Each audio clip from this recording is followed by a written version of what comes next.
Dhurandhar cinema director Adityadhar రిస్క్లో ఉన్నాడా లేదా ఒక్కసారి ఆలోచించండి. మీకు ఎప్పుడైనా ఏ క్షణమైన సినిమా చూస్తున్నప్పుడు కానీ చూసిన తర్వాత కానీ అనిపించిందా లేదా, అరే ఇంత ధైర్యంగా ఇలాంటి సినిమా తీశాడు, ఇతను రిస్క్లో ఉన్నాడా లేదా? ఎందుకంటే పాకిస్తాన్లో ఉండే చాలా విషయాలను చాలా రాగా చూపించాడు. పాకిస్తాన్ పరువు మొత్తం బట్టలిప్పి బజార్లో నిలబెట్టేశాడు. రేపు ఏదో ఒక రోజు పాకిస్తాన్కు చెందినటువంటి వాళ్ళు ప్లాన్ వేసి మరి ఆదిత్యధర్ను లేదా ఆ టీంలో ఉన్న వాళ్లను పైకి పంపించే ప్రయత్నం చేస్తారా లేదా? ఈ డౌట్ మీలో ఎవరికైనా ఎప్పుడైనా వచ్చిందా లేదా? నిజం చెప్పండి, నాకైతే వచ్చింది. ఎప్పుడు ఎక్కడి నుంచి ఒక తూటా దూసుకొస్తుందో తెలియదు అన్నటువంటి అంత పెద్ద రిస్క్ ఆదిత్యధర్ చేశాడు. అందుకే ఆదిత్యధర్ను దమ్మున్న డైరెక్టర్ అని చెప్పి మనం పిలవచ్చు. మన తెలుగు దర్శకులు కూడా దురంధర్ సినిమా చూసి చాలామంది ఇన్స్పైర్ అవుతున్న వాళ్ళు ఉన్నారు, మంచి ట్వీట్స్ పెడుతూ ఉన్న వాళ్ళు ఉన్నారు. రాజమౌళి గారు, అల్లు అర్జున్, మహేష్ బాబు ఇట్లా చాలామంది అప్రిషియేట్ చేశారు. మనకు తెలుసు కమర్షియల్ సినిమా తీయడానికి, దమ్మున్న కమర్షియల్ సినిమా తీయడానికి మధ్య తేడా ఏమిటి అన్నది దురంధర్ సినిమా ఒక్కసారి చూపించింది. హీరోలు డైరెక్టర్ల మీద ఫ్యాన్ పిచ్చి పక్కన పెట్టేసేసి మరీ వీడియో చూడండి, ఫ్యాన్ పిచ్చి పక్కన పెట్టి మరీ ఆలోచించండి. లేకపోతే మీకు ఈ కాన్సెప్ట్ అర్థం కాదు, సబ్జెక్ట్ కూడా అర్థం కాదు. అది మాత్రం పక్కా. నేను కూడా చాలామందికి ఫ్యాన్నే, కానీ ఆ ఫ్యాన్ పిచ్చి పక్కన పెట్టి మాట్లాడుతూ ఉన్నాను. చాలా నిజాయితీగా, చాలా ట్రాన్స్పరెంట్గా ఈ వీడియోలో కొన్ని సినిమాల గురించి మనం విశ్లేషించుకుంటే కాస్తో కూస్తో రామ్ గోపాల్ వర్మ దమ్మున్న డైరెక్టర్. మన తెలుగు వాళ్ళ విషయం కనుక మనం మాట్లాడితే మోడర్న్ ఎరాలో బాలీవుడ్లో దావుద్ ఇబ్రహీం అండ్ గ్యాంగ్కి సంబంధించినటువంటి కథల్ని సరే ప్యాషనేట్గా తెరకెక్కించే ప్రయత్నం చేశాడు. చాలా ధైర్యంగా అలాంటి సబ్జెక్ట్స్ ముట్టుకున్నాడు వర్మ. కాకపోతే ఒక తేడా ఉంది రామ్ గోపాల్ వర్మ అండ్ ఆదిత్యధర్కి. అది కూడా నేను మీకు ఈ వీడియోలో చెప్తాను. దమ్మున్న సినిమాలు మన తెలుగు డైరెక్టర్లు తీయాల్సినటువంటి తరుణం ఆసన్నమయ్యింది అన్న విషయం దురంధర్ సినిమా ఒకసారి గుర్తు చేస్తోంది. ఫర్ ఎగ్జాంపుల్ రాజమౌళి గారు ఉన్నారు, RRR సినిమా తీశారు. మనకు తెలుసు చాలా పెద్ద కమర్షియల్ సక్సెస్, 1300 కోట్లు వసూలు చేసినటువంటి సినిమా RRR. చాలా అద్భుతమైన సినిమా, చాలా మంచి పేరు తెచ్చుకున్నటువంటి సినిమా, దేశభక్తి ఉన్నటువంటి సినిమా, కమర్షియల్ సినిమా. కానీ అది దమ్మున్న సినిమానా అన్న ప్రశ్న కనుక వేసుకుంటే కాదు అన్న సమాధానం వస్తుంది. RRR సినిమా తీయడం వల్ల రాజమౌళి తన లైఫ్నేమీ రిస్క్లో పెట్టుకోలేదు.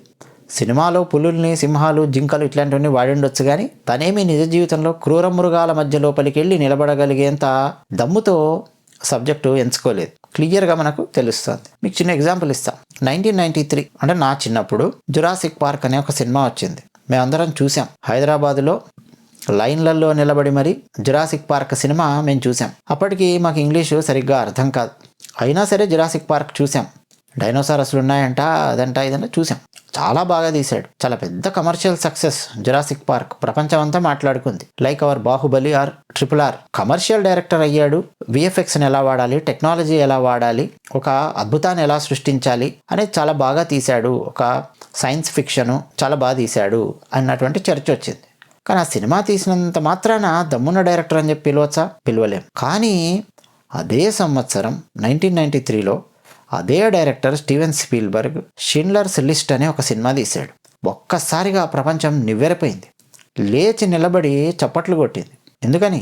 జురాసిక్ పార్క్ దమ్మున్న సినిమా కాదు, కమర్షియల్ సినిమా. కానీ షిండ్లర్స్ లిస్ట్ దమ్మున్న సినిమా. స్టీవెన్ స్పీల్బర్గ్ దమ్మున్న డైరెక్టర్ అని చెప్పి స్టాంప్ పడింది. షిండ్లర్స్ లిస్ట్ అన్నది రెండో ప్రపంచ యుద్ధంలోని నిజమైనటువంటి కథను హ్యాండిల్ చేస్తుంది. ఫ్యాంటసీ కథను హ్యాండిల్ చేయదు. RRR లాగా నిజమైనటువంటి పాత్ర ఆస్కార్ షిండ్లర్ అనే ఒక పాత్రను హ్యాండిల్ చేస్తుంది. ఎట్లా యూదులను రెండో ప్రపంచ యుద్ధం సమయంలో నాజీలు దారుణంగా ట్రీట్ చేస్తూ ఉంటే వాళ్ళని ఎలా కాపాడాడు అన్నటువంటి కాన్సెప్ట్తో వచ్చింది షిండ్లర్స్ లిస్ట్ సినిమా. అలా మన రాజమౌళి గారు కూడా దమ్మున్న సినిమాలు తీయాలి అని చెప్పి నేను కోరుకుంటూ ఉన్నాను. ఒక రాజమౌళి గారు అనే కాదు, మిగతా వాళ్ళ గురించి కూడా మాట్లాడదాం. ఇప్పుడు రాజమౌళి గారి ఈ RRR ఒకసారి మీరు చూస్తే టాప్ యాంగిల్లో చూడండి. సరే, నాట్ పాట ఉంది, ఆస్కార్ అవార్డు వచ్చింది, మనందరం సెలబ్రేట్ చేసుకున్నాము, ఎంజాయ్ చేసాము, ఫైట్ ఉంది, జూనియర్ ఎన్టీఆర్ గారి యాక్టింగ్ ఉంది, రామ్ చరణ్ జూనియర్ ఎన్టీఆర్ డ్యాన్స్, ఇవన్నీ మనం మాట్లాడుకున్నాం. ఓకే, టాప్ యాంగిల్లోకి వెళ్తే అసలు విలన్ ఎవరు RRR సినిమాలో? బ్రిటిష్ వాళ్ళు విలన్స్, అంతే కదా? ఎస్.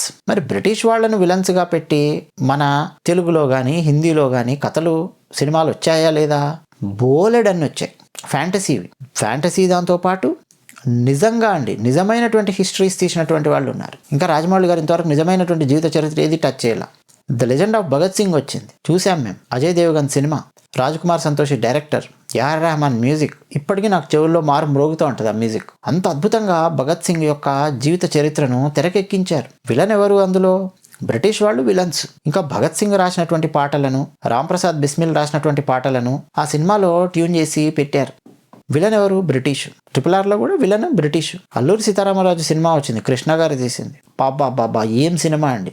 అసలు ఆ సినిమా వచ్చినప్పుడు నేను పుట్లా, కానీ టీవీలో మనం చూస్తుంటేనే గూస్ బంప్స్ వస్తాయి. ఇంకా మనకు నాటు పాట మన గ్రామీణ నేపథ్యంలో మన సంస్కృతిని తెలియజేసే పాటలాగా ఉంటే, అసలు అల్లూరి సీతారామరాజు సినిమా అదేం ఆస్కార్ అవార్డుకి వెళ్ళలేదు. అప్పుడు ఆ ఆస్కార్లు పంపాలి ఇవన్నీ ఆలోచనలు ఉండకపోవచ్చు. నేషనల్ అవార్డు వచ్చింది అందులో, తెలుగు వీర లేవరా అన్నటువంటి పాటకు.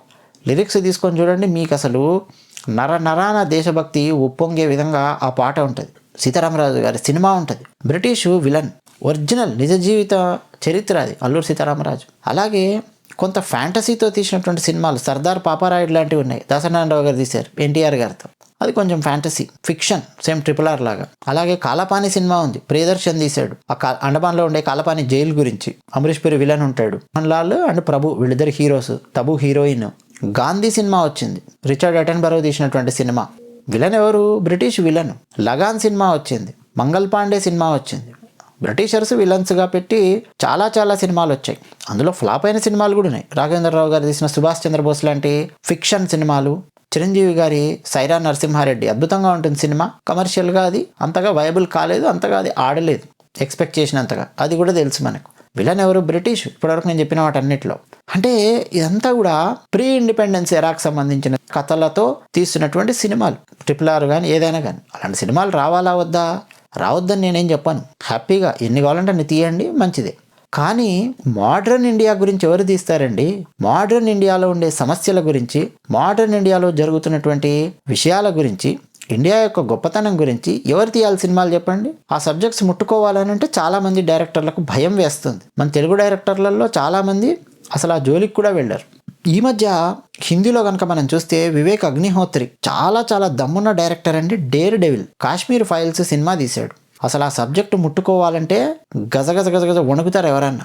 అలాంటి భయంకరమైన సబ్జెక్టు ముట్టుకున్నాడు. చాలా ధైర్యంగా అందులో డైలాగ్స్ ఉన్నాయి. మీకు ఆశ్చర్యకరమైన విషయం చెప్పనా? RRR cinema, Kashmir files cinema రెండు ఒకే టైంలో విడుదలయ్యాయి. మీరు కావాలంటే వెళ్ళి డేట్లు చూసుకోండి. సేమ్ అండి. ఆ Vicco with in that Vicco release అయ్యాయి. నాకు బాగా గుర్తుంది, ఎందుకంటే నేను ఒక ప్లేస్ నుంచి మరో ప్లేస్కి దాదాపు 4000 కిలోమీటర్లు ట్రావెల్ చేశాను. ఆ టైంలో విడుదలయ్యాయి. ఆ టైంలో నేను కాశ్మీర్ ఫైల్స్ సినిమాకి రివ్యూ కూడా ఇచ్చాను. నాకు అది అందువల్ల నాకు గుర్తుందనమాట.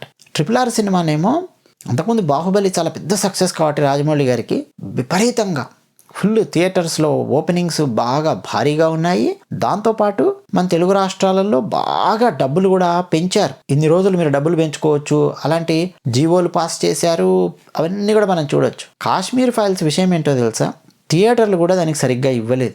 ఓవరాల్గా భారతదేశంలో కొన్ని వేల థియేటర్స్ ఉంటే చాలా తక్కువ థియేటర్స్లో కాశ్మీర్ ఫైల్స్ విడుదలయ్యింది.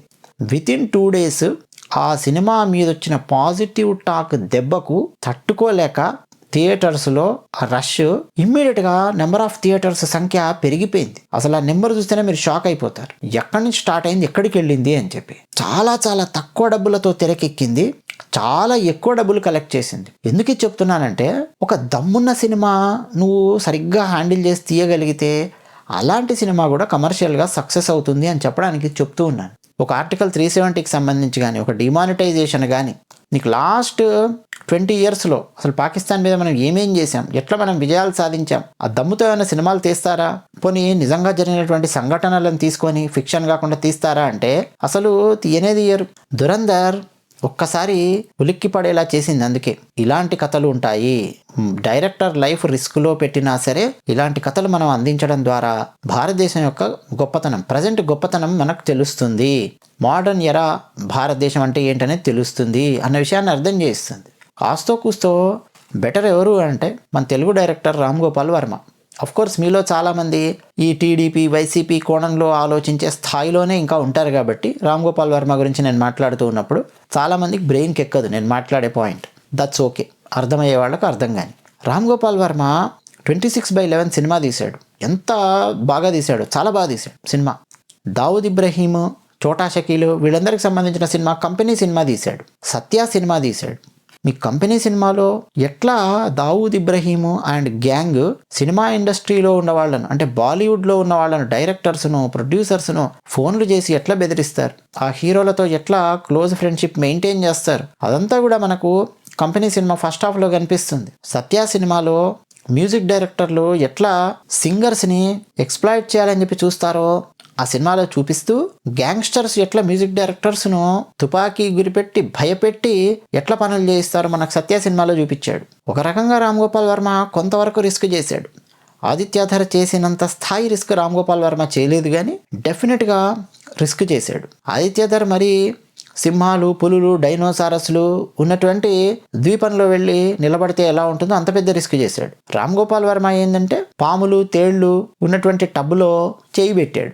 కాకపోతే ఆ చేయి పెట్టేటప్పుడు రామ్ గోపాల్ వర్మ ఏంటంటే కొంచెం చేతికి ఒక ఐరన్ గ్లౌ వేసుకున్నాడు. కొంచెం తెలివితేటలతో దాన్ని సమన్వయం చేసుకుంటూ బ్యాలెన్స్ చేసుకుంటూ తనకి ఎక్కువ రిస్క్ లేకుండా, అలాగని రిస్క్ అసలే తీసుకోను అనకుండా అట్లా మెల్లిగా ప్లాన్ చేసి తీస్తూ ఉంటాడు. ఆదిత్యధర్ అయితే డైరెక్ట్ రిస్క్ అండి, ఇది చాలా ఓపెన్ రిస్క్ ఆదిత్యధర్ చేసింది.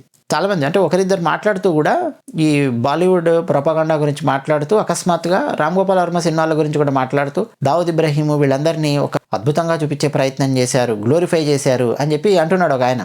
ఆయన సరిగ్గా సినిమా చూడలేదు, సినిమా చూసే ఓపిక లేదు. కంపెనీ కానీ సత్య కానీ, మీరు కంపెనీ సినిమా చూస్తే మీకు అర్థమవుతుంది. దావూద్ ఇబ్రహీము, చోటా షకీలు ఈ బ్యాచ్లన్నీ ఫస్ట్ హాఫ్లో పేటరేగిపోతూ ఉంటాయి. కానీ ఫస్ట్ హాఫ్లోనే అంటే ఇంటర్వెల్ టైం కంటే ముందే శ్రీనివాసన్ అనే ఒక పోలీస్ ఆఫీసర్ వస్తాడు, మోహన్ లాల్. ఒక్కొక్కడు బెండు తీసి వాళ్ళని లేపేయాలని చెప్పి ప్లాన్ చేస్తాడు, అరెస్ట్ చేయాలనుకుంటాడు. పోలీస్ డిపార్ట్మెంట్లోనే బాంబేలో ఉన్నటువంటి వాళ్ళు దావూద్ ఇబ్రహీం గాడికి ఉప్పందిస్తారు. రాత్రికి రాత్రే బ్యాంకాకో ఎక్కడో పారిపోతారు అందరు. అంటే పోలీస్ ఆఫీసర్ దెబ్బకు బాంబే వదిలేసి పారిపోతాడు దావూద్ అండ్ కో. అది సినిమాలో పెట్టాడు డైరెక్ట్గా. కంపెనీ సినిమాలో క్లైమాక్స్ వచ్చేసరికి దావూద్ ఇబ్రహీం గాడిని కుక్కను కాల్చినట్టు కాల్చి రోడ్డు మీద పారేశారు అన్నట్టుగా తీస్తాడు. చోటా షకీల్ అనేవాడిని జుట్టుబట్టి ఈడ్చుకొని వచ్చి జైల్లో పడేశాడు అన్నట్టుగా తీస్తాడు రామ్ గోపాల్ వర్మ. వాళ్ళేం పెద్ద హీరోల్లాగా గ్లోరిఫై చేసి తీయడు లాస్ట్కి వచ్చే వరకు. లాస్ట్కి ఏంటి అసలు ఇంటర్వ్యూల ముందు నుంచే స్టార్ట్ అవుతుంది వీళ్ళిద్దరికి బ్యాండ్ మోగించడం, పోలీసులు అంత బాగా తీస్తాడు. అలాగే అందులో రకరకాల పాత్రలు అవి తీస్తున్నప్పుడు ఒక పాత్రను కొంచెం జోకర్ లాగా చూపించాడు రామ్ గోపాల్ వర్మ అన్న కోపంతో ఎలాగైనా సరే వర్మని లేపేయాలి అని కూడా ప్లాన్ చేశారని, దావూద్ ఇబ్రహీం ఆపాడని అలాంటి వార్తలు కూడా చాలా వచ్చాయి. బట్ వర్మ తీసుకున్నటువంటి రిస్క్ 1x అయితే ఆదిత్యధర్ తీసుకున్నటువంటి రిస్క్ 100x అనమాట. సో మన తెలుగు డైరెక్టర్లు కూడా అండి ఖచ్చితంగా కొంత రిస్క్ చేయాల్సినటువంటి అవసరం ఉంది. మోడర్న్ ఇండియా గురించి మాట్లాడాల్సినటువంటి అవసరం ఉంది, చర్చించాల్సినటువంటి అవసరం ఉంది. పాత డైరెక్టర్లు అలాంటి రిస్క్ తీసుకునేవాళ్ళు, మన తెలుగు డైరెక్టర్లు కూడా ఉన్నారు కొంత పాత డైరెక్టర్లు రిస్క్ తీసుకున్నటువంటి వాళ్ళు. కాకపోతే వాళ్ళందరూ తీసుకున్నటువంటి రిస్క్ ఏంటంటే ఒకప్పుడు ఎర్రచొక్కాల ప్రొపగాండా, హిందూ వ్యతిరేక ప్రొపగాండా, అర్బన్ నక్సల్స్ యొక్క ప్రొపగాండా ఎక్కువగా మన సమాజంలో ఉండేది కదా. వాళ్లకు పాజిటివ్గా ఉండే విధంగా రిస్కులు తీసుకునేవాళ్ళు. అంటే హిందూ వ్యతిరేక భావజాలాన్ని సినిమాలలో నింపి దట్టించి వదిలేటటువంటి రిస్కులు తీసుకునేవాళ్ళు. హిందువులు నిద్రమతలో జోగుతూ ఉన్నారు కాబట్టి వాళ్ళకి అదొక బలం అనమాట. హిందువులకు వ్యతిరేకంగా సినిమా తీసినా మమ్మల్ని ఎవడేం పీకలేడు, ఏం చేయలేడు, ఎవడు పట్టించుకోడు అన్నటువంటి ధైర్యంతో సినిమాలు తీసేవాళ్ళు. సో కమర్షియల్ డైరెక్టర్లుగా మిగిలిపోవాలా, లేదు లైఫ్లో రిస్క్ కూడా తీసుకొని అద్భుతమైనటువంటి సినిమాలను, నిక్కచ్చిగా నిజాలను, జరిగినటువంటి సంఘటనల మీద సినిమాలను, వివాదాలు రావా అంటే వివాదాలు డెఫినెట్గా వస్తాయి, రానివ్వండి వివాదాలు. వర్మ రక్త చరిత్ర సినిమా తీసినప్పుడు వివాదాలు రాలేదా? వస్తాయి వివాదాలు, రానివ్వండి. మరి వాటన్నిటికీ తట్టుకొని నిలబడి సినిమాలు తీసే ప్రయత్నం చేయాలి.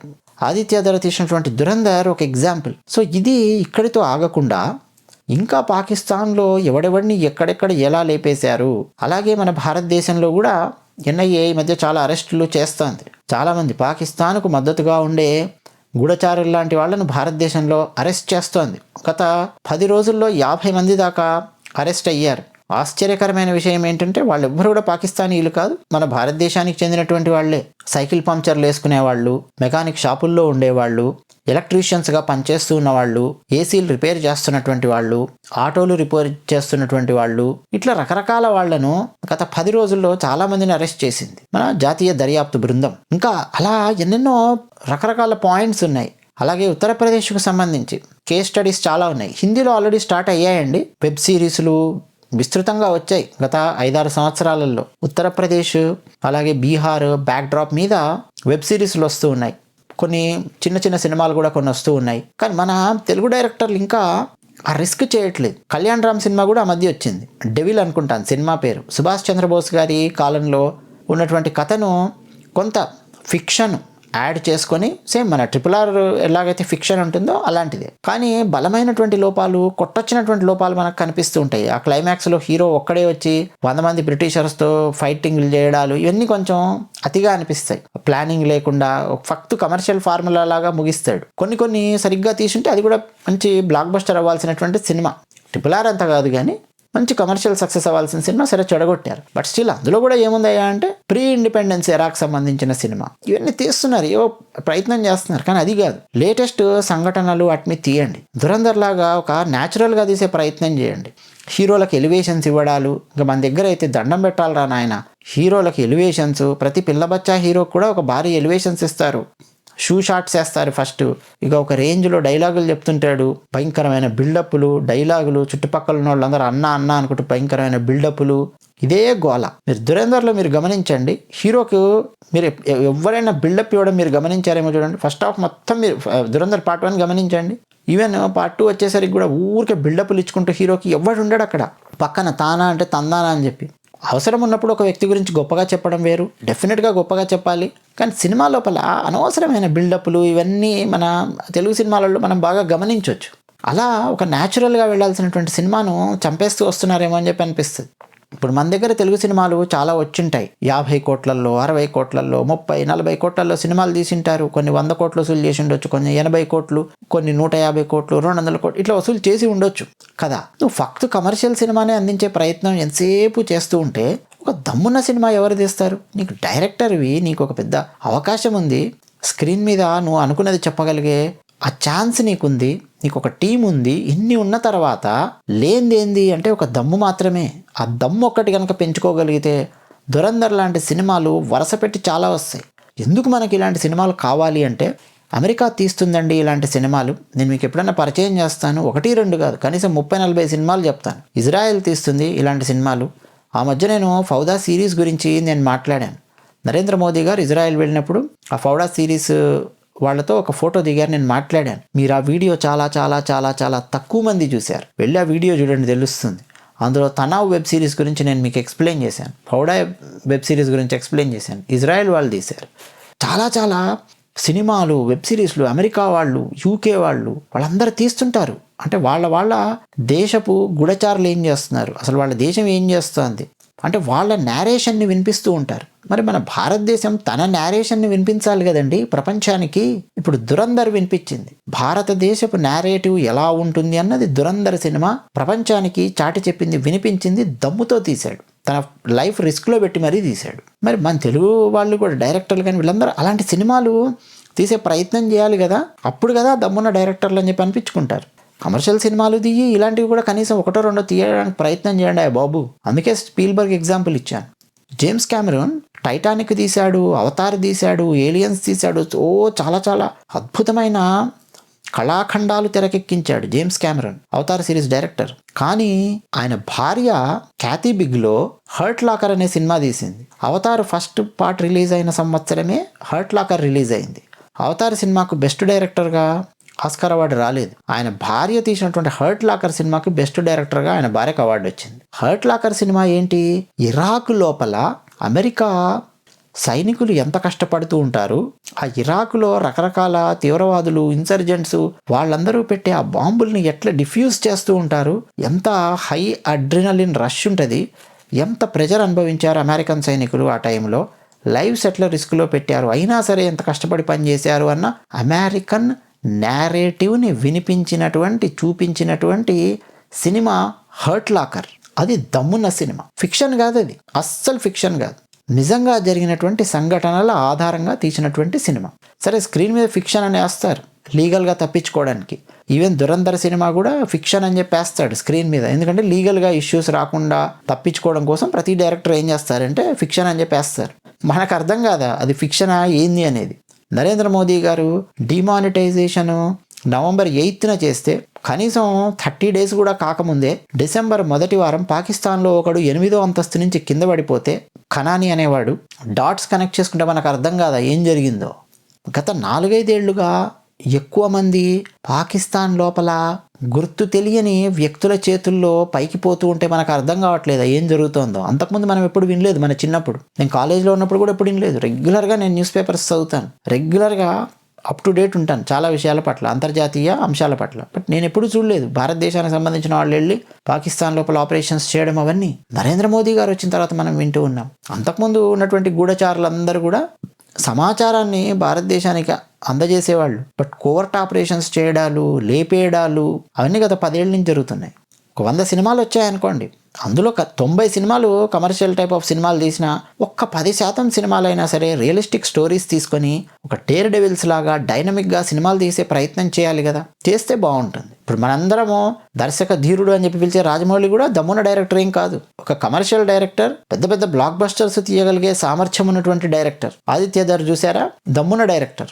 ఊరి సినిమా తీశాడు సర్జికల్ స్ట్రైక్స్ మీద, ఆర్టికల్ 370 మీద. అతనేమో డైరెక్టర్ కాదు, దానికి యామి గౌతమ్, ప్రియమణి యాక్ట్ చేశారు. చాలా బాగుంటుంది సినిమా. దానికి స్క్రిప్ట్ వర్క్ చేశాడు ఆదిత్యధర్, ప్రొడక్షన్లో కూడా ఉన్నట్టున్నాడు. వేరే డైరెక్టర్ ఆ సినిమా తీశారు సినిమా. సో అట్లా రకరకాల ప్రయత్నాలు చేయాల్సినటువంటి అవసరం ఉంది. అవునా కాదా? మరి మీరేమంటారు? ఫ్యాన్ పిచ్చి పక్కన పెట్టి కామెంట్ సెక్షన్లో మీ అభిప్రాయాలు రాయండి. ధన్యవాదాలు.